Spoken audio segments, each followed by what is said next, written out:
Breakfast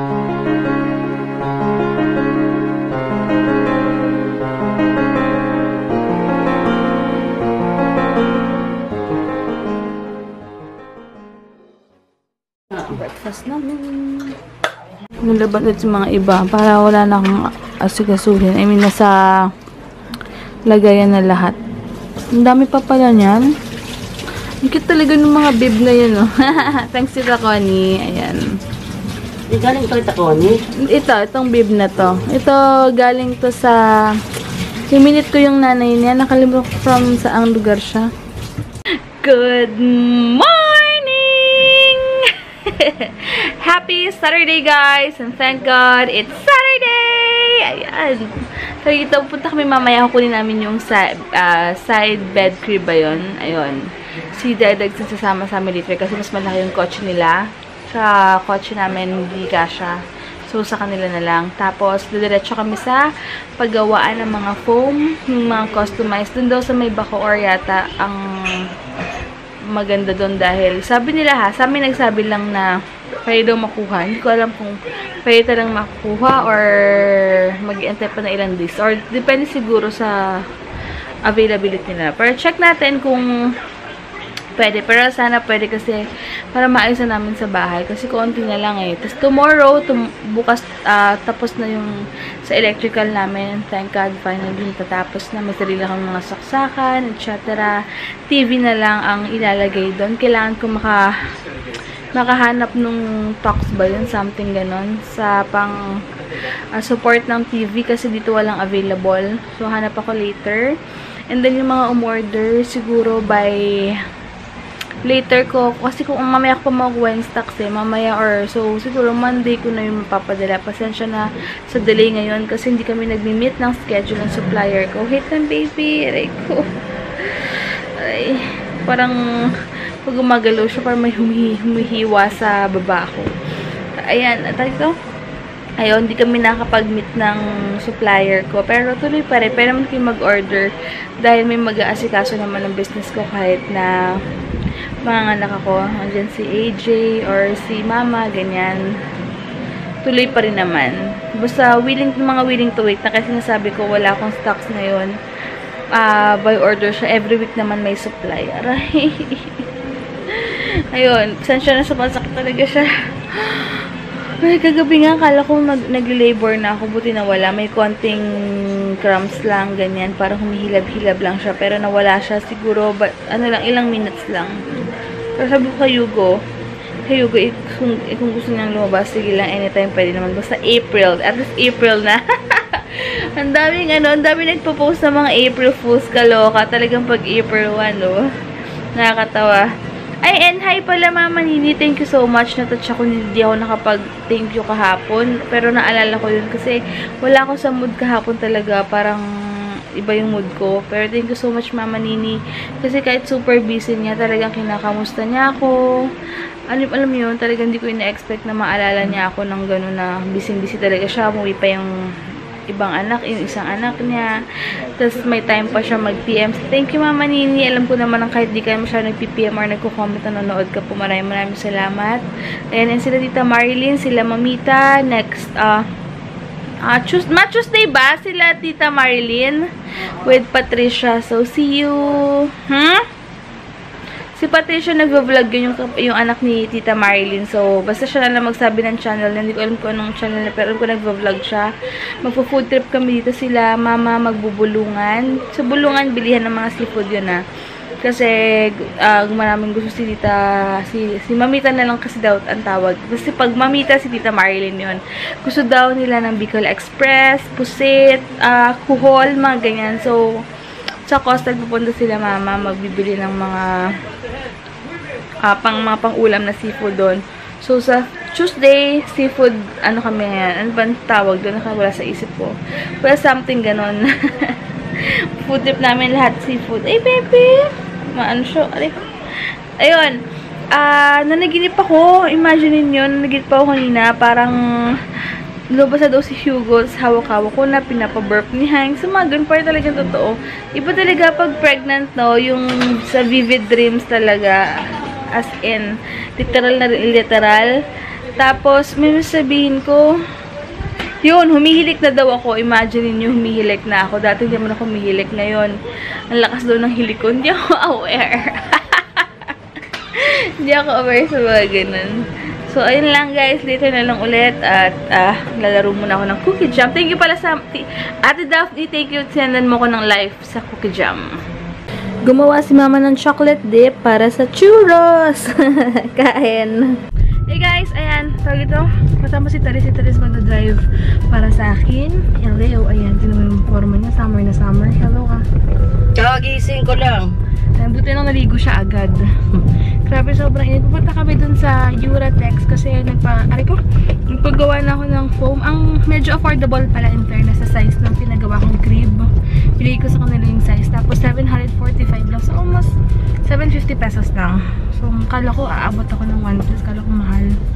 Ayun. Buti lang medyo. Pero yung sinasabi mo, yun yung hindi bumababa, yung matagal gamitin, ha? Pero check natin kung meron namang mas okay pa. Kasi yung 700 na yun, binigay sa'yo, regular lang yun. So, dapat check natin yung yun. iba. Check pa natin. Basta ganun yung size. Katulad yung mga foam natin sa bahay. Baka tayo, Hindi, teka, bibili ako ng Cobra. Iikot pa tayo para lang hindi, sa Cobra. Hindi, gaganyan ako.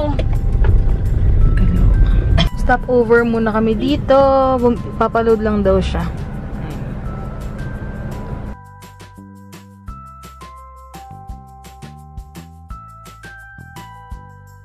Alam ko yun.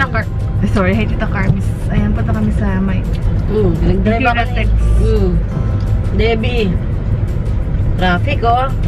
Morning. Morning ba sa kanila ngayon? Morning ngayon sa kanila. Kakagising lang yan. Ano oras na ba? Punta kami ng ano yan, babe? Uratex.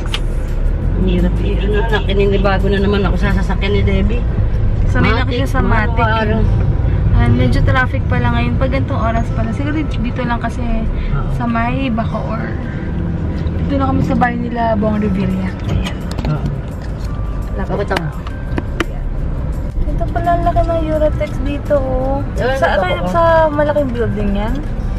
Yung building na yan? Libre yung mga soft drinks dyan. Grabe yun na pinupunta mo dyan, no? Oo, yan. Papagawa ko dati ng foam dyan eh. Yung foam natin, tinan mo yan, 15 years.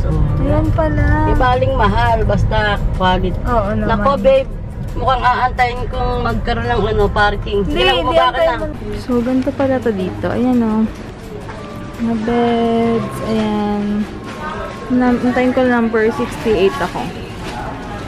Pupunta muna kami sa SM Bacoor. Gusto ko rin kumain ng Jollibee. Tapos may pineapple juice na maraming ice.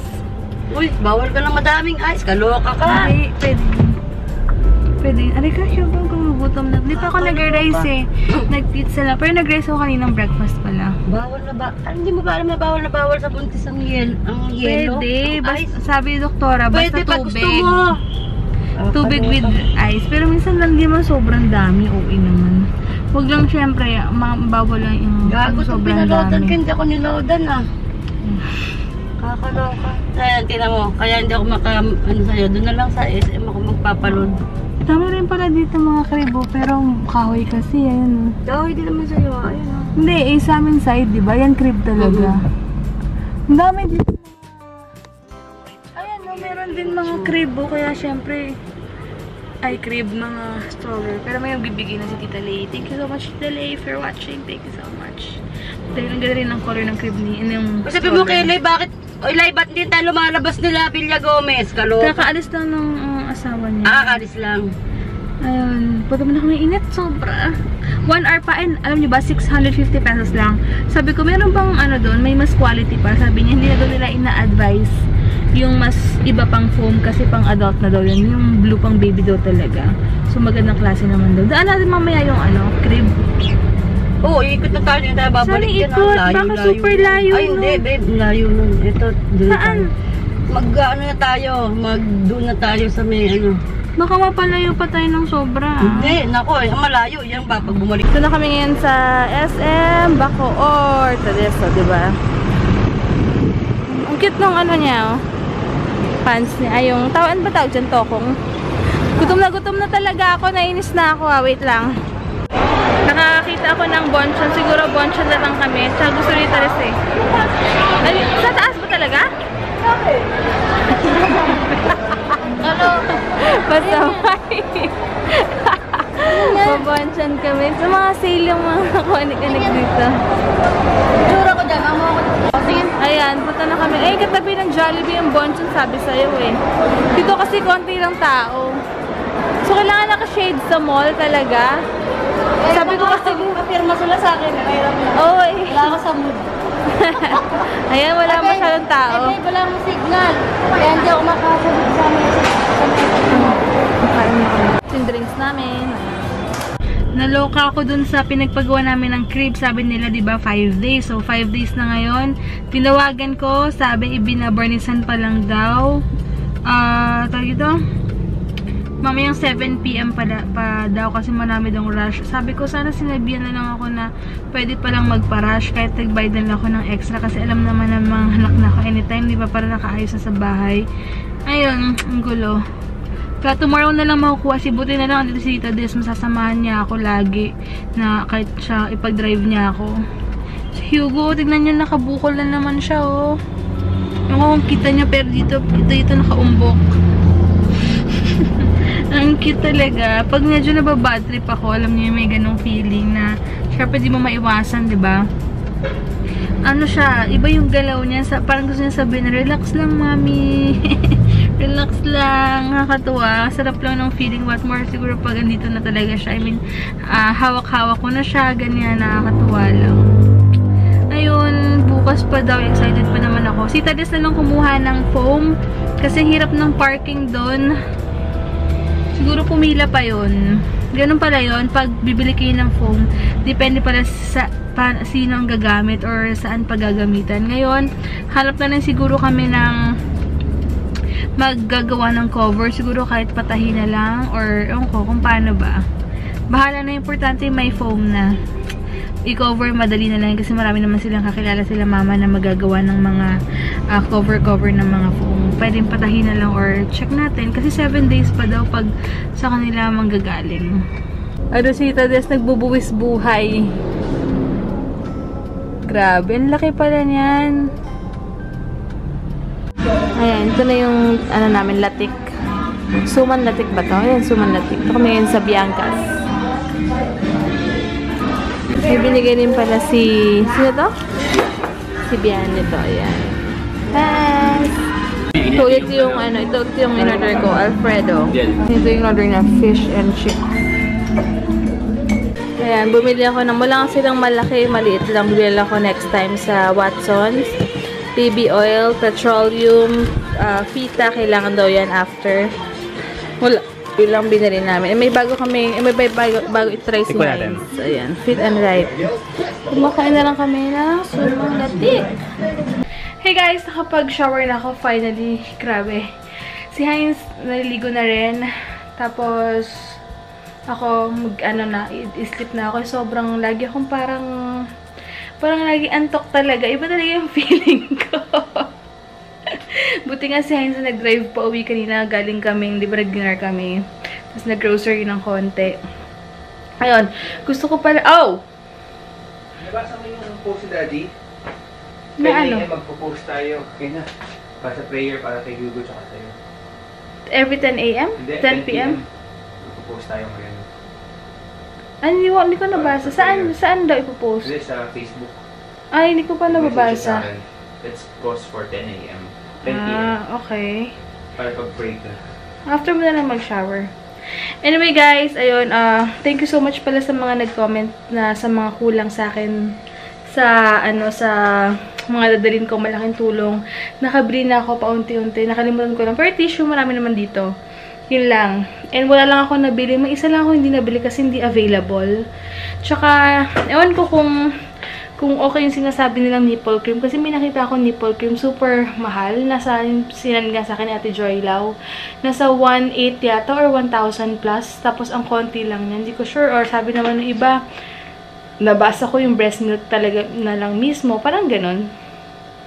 Hindi ko pa sure. And, totoo ba naniwala pa rin ba kayo na pagkapanganak daw, bawal daw maligo? Ewan ko lang, kasi sabi ng OB, dati daw yung sinasabi daw yung before. Pero, syempre, pa rin naman daw, hindi man half bath, maligo, pero syempre, hindi ka magbababad and warm bath lang. Ewan ko sabihin nyo sa akin kung talagang effective pa rin ba yun, or iwas, lagnat pa yun, or may binat silang sinasabi. Kasi nga, ang daming mga kasabihan before sa ngayon, kaya naguguluhan ako. Diba? Sabi kasi ni Dr. Reyes, hindi na naman daw masyadong big deal yun ngayon. Sabi naman ng iba, hindi daw talaga sila nagpunas-punas lang daw sila, hindi sila talaga naligo kasi nga iwas binat or something. Hindi ko sure. Kaya naguguluhan ako. Pero syempre, para sa akin guys, pasusundin ko yung mga doctor kasi sila yung nakakaalam and sila yung mga marami na experiences sa mga ganyan. Pero hindi ko sure ayoko rin muna mag-close ng door or ayoko magsalita ng tapos na ewan ko, kasi iba-iba yan Iba nakaranas na nilagnat or something. Pero sabi naman ni doktora, iba-iba kasi yung case yan. Case-to-case basis yan. Depende sa ano ba to? Sa sarili mo. I mean, sa resistensya mo or kung ano man. Ewan ko lang. Pero kayo guys, i-comment lang kayo kung ano yung masabi niyo dun. Kung dapat ba hindi maligo pagkat mga anak ng ilang 9 days pa nga daw or 1 month or ilang weeks. Pero sabi ko parang kadiri naman yung ulo mo nun. Parang init-init kahit ba naka-aircon ka, diba? Pero, ewan ko, wala ako masyadong idea sa mga ganyan. Pero, sabihan nyo lang ako. Ano, nakatapos ka na? Hilamos na rin daw si Hein. So, yun lang guys. Siguro tomorrow na lang. And bukas sana makuha namin yung crib and yung stroller na bibigay sa akin ni Tita Lay. Pag available si Tita Des, samahan niya ako. Tapos mamaya mga magbubulungan sila mama. 1 AM daw sila alis.